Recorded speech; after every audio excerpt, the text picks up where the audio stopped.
Three. Hello again, church. We are here again Hello. for Hello.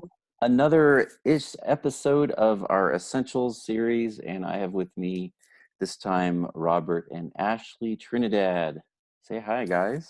Hi. Hi. And this episode is being moderated by Pippin, the Great and Magnificent, who is my cat. Where are you going? Oh, he says, I'm not doing this. Um, okay. Well, tonight we're going to talk about the topic of humor, hobbies, and fun. And we thought this would really be relevant with everything going on. And these are two people that I'm going to start the story by something I learned a few hours ago. I started getting text messages of the joking nature a few hours ago by Ashley Trinidad. And she was joking about the fact that she just got bit by a black widow. Tell us about that and why it was funny, because that's like a very dangerous thing from what I remember in science class. I know. It's just so typical of my life to get bit by a black widow. And when you texted, I was just trying to, we're in quarantine. It's not like I can just go to urgent care. So I'm just like, of course this happens right now. And then you texted me about the time tonight. And I was like, well, if I'm even alive. Yeah. It's just, and they tried to get you to come in, but you wouldn't. They did. They tried to get me. They're like, well, we can see you in like 2 hours. And I'm like, no, thank you. And No. So we just did a telemed appointment. So I had to like get up close on my leg with the camera and show the doctor the fang marks. man, geez. Okay. Well, that's a great intro to this because you guys are people that I would, if I was going to say there's some verses in the scripture that you really live, one of them is laughter is good medicine, which is this really important proverb that's given to us. I've known you guys for years. I've watched you go through some really hard things, and I've seen you cry, but I've also seen you laugh through that. So just tell us a little bit about why your life. Some of us know the story, others don't, but just give us a brief idea of why is there are some stressful things in your life that I would say are probably a little more stressful than the average couple. What has that been like? What is that, and what has that been like for you guys? Well, for one, we're a blended family, and that, of course, brings a lot of stressful events in itself. Just merging the two families, and we've been through everything from job losses and, marital problems, because what marriage isn't without problems? And Mhm. last but not least, It's mostly her. last but not least, we have a child with a disability. She has a very rare brain condition, and she has quite a few disabilities. She's nonverbal. Just a few months ago, she had a major surgery to have her brain literally split. Um, that's pretty stressful, pretty hard, deep stuff. Yeah. Yeah, I mean, when I met you guys, I was like, oh, here's another happy young couple. And then I was like, they laugh a lot. And then I started learning about your life, and I thought, boy, they laugh a lot more than they probably should. And I mean, that's a compliment to you guys. You really do embrace that. Um, so, I mean, how do you stay being fun people who live with an adversity that most people just don't have 24 hours a day and that you do? What is, if you were to say laughter is good medicine, what does that mean to you? What would you say? I feel like we are really good at laughing at our own misfortunes, like the Black Widow bite. There's a lot of things you can't control. For example, we're in quarantine, and you can either gripe and complain, or you can just make fun of it and enjoy it, laugh at it. I think it's all perspective. Like I would much rather have a fresh haircut, but it's growing long and I can't go get a haircut, so I'm embracing it and trying to grow a little man bun. You Yeah. know, um, Yeah, I think there's going to be a few of those when we get back together, by the way. I've seen a few other people's hair, and it's getting out of control in a good way. And so it's either you can wake up every day mad that you can't go get a haircut, or you can just be like, hey, it is what it is. Nothing I can do about it. The other day I combed my hair all forward just to make my kids feel awkward. It was awful. and no one liked it. I didn't know that my hair could have such an impact on 3 people's lives, but it does. Yeah, so I was talking to a Vietnam vet earlier today, which I'm hoping to do an episode of Essentials on soon. And they told me, they said, I don't get why everyone's complaining so much. I lived through Vietnam and I experienced a lot of hardship, and I just don't see what the big deal is now. So what that tells me, in going back to your story, is when you experience hardship, it allows you to face future hardship with a bit of a different attitude, doesn't it? A new perspective. It does, yeah. Yeah. So you make lemon, what do they say? Make lemonade out of lemons. Out of lemon, yeah. I know for me personally, if I don't laugh, I'll cry. And it's Yeah. just a choice to laugh rather than cry. But sometimes you need to cry, and that's okay too. Right. Yeah, so let's talk about homeschooling. You've been homeschooling before COVID was a word. And just give us some quick tips. You're a mom of 3. You're homeschooling 3 different age ranges, 3 different grades. Give us just a couple quick things, survival tips to make homeschooling doable for those that might be new to this. Um, do not put too much expectations on yourself. Give yourself grace. Allow yourself some flexibility. Some days are going to be really hard, and the kids are not going to want to sit down, and they're not going to cooperate, and the 11-year-old is going to sass you, but that's okay. The next day will be better. Some days are just tough, and it's like that. It's like a constant ebb and flow. Some days are really amazing, and some days are hard, but just give yourself grace. And, you know, the mamas who are doing this are amazing, and they know their kids better than anybody. So they're just as qualified as any teacher, even if they think they're not. Yeah. And is it safe to say, Ashley, because it sounds like you're the one doing most of the homeschooling, is it safe to say that it's okay to break the schedule every now and then and play a good game of Mario Kart? Yes, Okay. absolutely. And schedule a lot of parent-teacher conferences. Yes. Yes. Yeah. I mean, on a serious note, but a funny note, that whole thing, the idea, the verse of, and we talked about this before, laughter is good medicine. it it you realize when you think about that verse, the fact that medicine is being prescribed means that something bad is happening. So the inference is that something is already sick or broken, and he's saying, he doesn't discount the fact that there's brokenness and confusion and whatever, and he's saying, hey, that's going to happen, that's a given, and you need laughter to get through that. You need. Yeah. Hobbies. Tell us, you guys. I was talking to Robert the other day, and actually I was talking to Ron, who told me, he said, yeah, Robert has this new thing called edible landscape.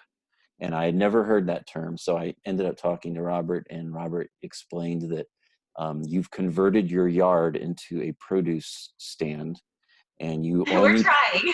you're only planting things that can be eaten. So that just made me think of, a lot of people are gardening, doing things, getting the bike out. Hobbies are so important. And I want to read a quote from the Screw Tape Letters from C.S. Lewis that speaks so well to this. This is a demon talking about how to ruin a Christian's life. And it says, you should always try to make the patient, that is the Christian, and that is, by the way, every one of us listening, you should always try to make the patient abandon the people or food or books he really likes in favor of the best people, the right food, and the important books. I have known a human defended from strong temptations by a still stronger taste for tripe and onions. The idea there is that embracing good, fun, pure, holy, fun things is just really spiritual and good. Tell us about that sort of thing, the edible landscaping, hobbies. What would you say to that? What does that thought do to you? Shoot that one. It takes your mind off of a lot of the negativity and circumstances. I mean, we've wiped out our entire landscape. The garage has been organized. Closets have been organized. Batteries and cords have been organized. There's nightly walks. There's things that you can do to have fun and take your mind off of some stuff. And we still have chickens. So I mean, it's just a mindset of trying to get your mind off of the things that you can't do and focus on the good things and the opportunities that you do have. We've had a lot of family time. We've had a lot of interactions and talks with the kids that we typically don't have time for. A lot of projects and things we're able to do now because we have the time, as opposed to just sitting there going, well, now we can't go to this place, or we can't do this, or we can't do this. There's a lot of opportunities of things that we can do. Yeah. Ashley, anything to add? As far as hobbies and Well, something Robert said that struck me that I could talk about for 20 minutes, but I won't. And I'm curious what you think is the idea that you said it takes my mind off of, if I do A, it takes my mind off B. And it, I said that it's like this idea, and we relate this sort of illustration language with autism, is that it's the bucket. So your bucket can only hold X amount of stuff, and so if the bucket gets full of too much of this, it overflows. So the idea is, well, what if we put that in it instead? And the idea of my time, my thoughts, the things I'm constantly rehearsing, if it's negative news, if it's worry, if it's fear, and all those things might be part of our life, but what if I were instead to fill it with some good stuff, some things that will take my mind off all that other bad stuff? I mean, we have a lot that we do around the house in terms of just filling our hearts and minds with good stuff. I mean, and it starts with the very first part of our day. Robert, myself, and Jocelyn all sit around and we read our Bibles. And that's something that we do together as a family. We have gardening, the walking, we have the chickens. There's something really, really, what's the word I'm looking for? It's really gratifying to your soul to go out and like take care of like other living things. Get outside of yourself for a second. And my kids love to garden. Ezra asks me all the time, all day long, you want to go check on our sprouts? Sometimes I don't want to. Sometimes I just want to sit my butt on the couch. But I'm like, okay, let's go check on your sprouts. And I never regret going to check on the sprouts with him. Wow. That's great. Awesome. Yeah. So share with us some final thoughts. I in rehearsing this, I sent you guys a number of questions to think about, and I don't believe I've covered them all, but I want to give you some chance here at the end to just share whatever else is on your heart that you might have thought about in preparation to share with the church in terms of this topic, or just whatever else you guys have for us. What would that be?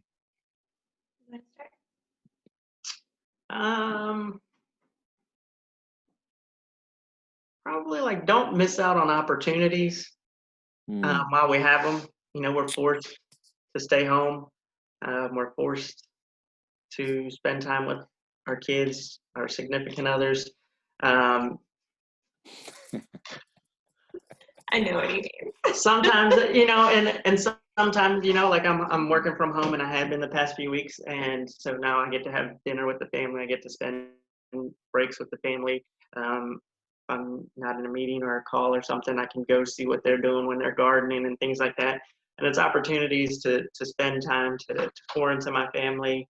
And you never know what's fun for someone, whether it's gardening or taking care of chickens or organizing or doing a puzzle. There's things that someone might enjoy, and there's an opportunity to have fun and experience some type of joy and togetherness, and focus on making your house solid and a peaceful situation that you can't control. I love that. Don't waste the opportunity. Ashley, what would you add? My final thoughts would be, I don't want anybody in the church to misunderstand us, and that we laugh at our own misfortunes by thinking that we just take really hard situations and we just blow it off or sweep it under the rug, because that's not the case. I believe in processing the emotions to the fullest, deepest extent. The so-called bad ones, anger, hurt, frustration. Feel them, let yourself feel them, cry through them, process them, and then come out on the other side and find the joy, because there's always joy in every situation. And, something that I keep in my mind a lot, especially a few months ago when Lexi was going through her surgery, because that was a very, very hard time for me personally, for our family, but for me personally as a mother. Is I was thinking about what she was about to go through and what the weeks of recovery were going to be like, and I just thought, in the end, none of this is going to matter anyway, because when you have the eternal mindset, you just, all of this stuff someday will be insignificant. And even though it's significant now, I mean, it's okay to feel it and, like I said, process it, cry through it. But having that eternal mindset really helps me get through the really hard times and be able to laugh and find the joy. Yeah. Amen. Yeah. I have some thoughts, but I think you just I think you said it very well. Awesome. Well, yeah, this is good, guys. This has really been good. I would share a final thing, and just that I love one of the nuggets I heard you just say, Ashley, is that when you get outside of yourself and you focus on others and other things, it really gives you a different perspective. And I think that that's part of what makes you guys able to be who you are, is that you are very caring people. And so, I think as a parting shot and a parting thought maybe for the congregation or anybody listening is just remembering how important it is. If you're depressed, sometimes the best thing you can do is just call someone else and see how they're doing. And I have found in myself, I'm a melancholy. 5 minutes later, I feel completely different about my situation after listening to someone else's. Doesn't that kind of just refresh the perspective? Yeah. And there's a lot of people at home right now that I think probably could use a phone call or a text. So I would say that, to the congregation listening, as we kind of end on that note, that that there's a lot of good you can do in just reaching out to someone in your struggle. And when you bear someone else's, it suddenly it made you feel better. So yeah, awesome.